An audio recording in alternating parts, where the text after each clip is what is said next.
Bonjour, on est aujourd'hui le mercredi 26 et je parle rapidement d'un sujet qui, à mon sens, est important, c'est de savoir un peu quel va être notre avenir.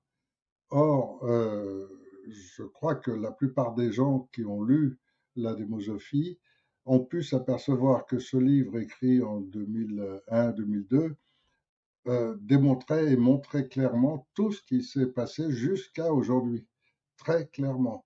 Et donc, tout le monde peut relire encore ce livre, et des gens récemment me l'ont dit encore, comment est-ce possible euh, que ce livre écrit 20 ans avant décrive tous les événements qui sont arrivés depuis? Eh bien, tout simplement, et je réponds en même temps, donc tout simplement par la lecture et par le raisonnement. Rien de plus, il y a pas de boule de cristal, il n'y a pas de voyance, il n'y a pas, j'admets que ça peut exister, j'admets qu'il y a des gens qui ont pu déterminer les mêmes choses que moi à travers leur science, leur intuition, leur boule de cristal ou le tirage des cartes. C'est possible, je n'en sais rien. Et ce que je ne sais pas, j'en parle pas. En revanche, ce que je sais, parce que c'est une logique par rapport à tout un système, ça, quand on l'analyse correctement, c'est une évidence. C'est pourquoi j'ai averti à l'avance de cette fausse pandémie en 2020, j'ai averti à l'avance de tout ce qui allait se passer. Et aujourd'hui, je vous dis pour les années qui viennent que le plan de Trump qui vient de déclencher là, aujourd'hui même ou hier, de lancer une attaque économique contre l'Iran, puisqu'il a échoué militairement. Donc maintenant, il propose une attaque économique et il rallie tous les pays qui sont dans son giron, car il a hérité d'une puissance énorme qui était les États-Unis grâce aux guerres, première et seconde. Grâce aux guerres, les États-Unis sont devenus la grande puissance industrielle du monde, la grande puissance militaire du monde, et aujourd'hui, toutes les annonces qu'il fait, c'est pas seulement uniquement pour faire bouger la bourse et se remplir les poches au passage. C'est pas que pour ça, c'est aussi parce qu'il y a des informations directes des producteurs d'armes, des fabricants d'armes, de leurs délais, des conditions, etc. Et donc, les analyses qu'il fait en ce moment, c'est, il y a beaucoup qui essayent de l'inciter à déclencher une guerre nucléaire, a priori principalement Netanyahou, mais aussi beaucoup de gens autour de lui qui l'incitent à essayer de lancer une guerre nucléaire. Je ne sais pas si ça va se faire ou pas. Je pense qu'à terme, ça va se faire. Je ne pense pas que ça va se faire tout de suite lors de cette première opération. Je pense plutôt après 2030. En revanche, ce qui est certain, c'est que les États-Unis sont en train de s'écrouler. Ça a commencé il y a déjà pas mal de temps et ça fait maintenant plus de 20 ans. Donc ils ont placé Sarkozy en France parce que la France est encore une des grandes puissances économiques de la planète. Ils ont placé Sarkozy pour détruire la France. C'est assez bien réussi, mais surtout aussi pour préparer une nouvelle vassalité. Car aujourd'hui, les États-Unis n'ont plus comme recours que le Japon, l'Amérique du Sud, et encore avec quelques réticences. Et sinon, c'est l'Europe. Donc tout le centre aujourd'hui qui essaye de déclencher les guerres et qui représente le centre sabbatéen. Donc Israël et les États-Unis, tout ce centre israélien et américain est en train de se déplacer vers l'Europe. Et ils vont se servir de l'Europe pour continuer leur tentative de devenir les maîtres du monde.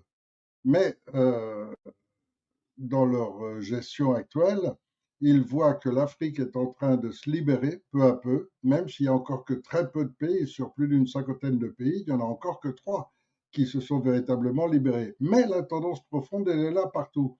Et les Américains vont donc essayer de se servir des anciens colonisateurs, donc des Européens, comme ils vont se servir aussi des nouveaux qui offrent des marchés, c'est-à-dire en particulier donc la Chine et la Russie. Et l'attaque que les Américains voudraient lancer contre la Chine est pratiquement annihilée avant même qu'elle soit lancée. Là, les Chinois ont tout de suite prévenu Trump qu'il ne participerait pas à son opération contre l'Iran. Et donc cette opération, il ne peut pas non plus demander à Poutine de l'appuyer, Ce qui fait qu'en fait, il est toujours dans une impasse dont il peut sortir par une guerre nucléaire ou sinon ramener tout le monde en Europe et reprendre toute l'Europe comme une nouvelle puissance qui pourra faire face à la Chine, à la Russie. Donc c'est toujours ce même esprit de domination à tout prix qu'eux recherchent en permanence, avec une multitude d'inconnus que nous ne pouvons pas gérer.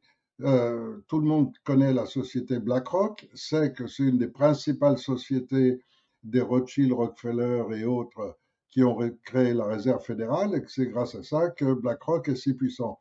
Mais plein de gens ne se posent même pas la question qu'est-ce que c'est que ce BlackRock? D'où vient ce nom et d'où ça. Alors sachez qu'il s'agit d'un roc du pôle Nord. Les gens ignorent totalement encore le continent de l'Antarctique, mais totalement.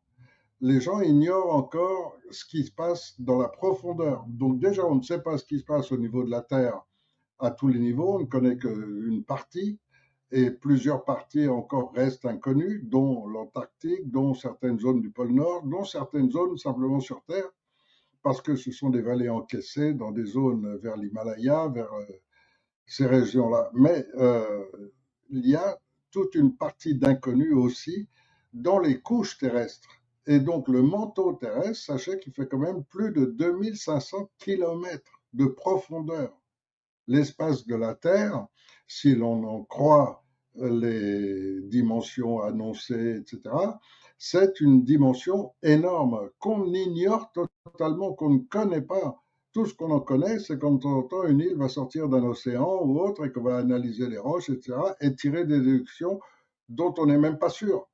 Donc on reste avec une inconnue absolument immense dans tous les domaines, ce qui explique aussi pourquoi dans le CNT, vous avez toutes sortes d'ingénieurs en minéraux, en matériaux, un peu dans tous les domaines, mais que la porte n'est fermée à personne. Et ces gens qui ont des dons de voyance, de tirage de cartes, d'intuition, de ce qu'on veut, la porte est ouverte à tous. Parce que des fois, ce sont des idées refoulées, trouver l'origine de certaines idées, trouver certains travaux en psychiatrie, découvrir certaines analyses de ce qu'on appelle les états de narcolepsie. Tout ça, c'est très peu connu. En fait, on ne comprend pas tous les schémas, on en est loin et il reste encore une multitude de choses à découvrir sur notre planète, sur nous-mêmes, sur le genre humain, etc. Et donc, c'est pour ça que j'aime bien ouvrir la porte à tout le monde, parce que je pense que dans tout, il y a une raison, dans tout, il y a des inconnus. Euh, et on le trouve chez tous les peuples du monde, absolument chez tous les peuples du monde. Et on trouve cette particularité chez tous les peuples, donc chez tous les humains finalement. Alors je crois que c'est intéressant d'en tenir compte et de savoir à l'avance que toute l'Europe va être plongée dans une crise de vassalité, c'est-à-dire que les États-Unis vont complètement mettre la main sur la France, sachant que c'est la puissance nucléaire avec l'Angleterre, donc l'Angleterre ils l'ont déjà, les Sabbatéens contrôlent totalement l'Angleterre. La France, malgré l'immigration qu'ils ont organisée, ils ne la contrôlent pas encore à 100%, mais ils n'en sont pas très loin, et vont pouvoir mettre la main donc, sur tout le matériel militaire. Alors, tous ces matériaux militaires des États-Unis, du Japon, plus de la France et de l'Angleterre, ça représente une force assez grande, et c'est pour ça que tous les Juifs qui fuient Israël et qui étaient français, ils ont pratiquement tous la double nationalité, bah, tous ceux qui étaient français sont en train de rentrer en France. De même que dans chaque pays, la plupart rentrent. Et donc, Israël va aussi, puisque c'est quand même un des hauts lieux des Sabbatéens, où les Sabbatéens sont installés et contrôlent la totalité du pays, donc toutes les hautes autorités israéliennes sont tous des Sabbatéens et donc vont développer le crime là où ils vont être. Et quand ils vont prendre totalement la France et l'Angleterre, ben, ils vont lancer un état de guerre permanente contre tout le nord du monde, c'est-à-dire la Chine, la Russie et toute l'Eurasie. Ce qui veut dire que ça, c'est le futur qui nous attend si rien ne vient changer tout ça. Or, pour changer tout ça, j'ai fait une vidéo qui dure 2h20. J'incite les gens à la regarder malgré sa longueur, parce que là, il y a réponse à tout et solution pour tout. Et sinon, ben, je m'en irais sans rien laisser pour l'humanité, ce serait dommage. Bonne fin de journée à tous.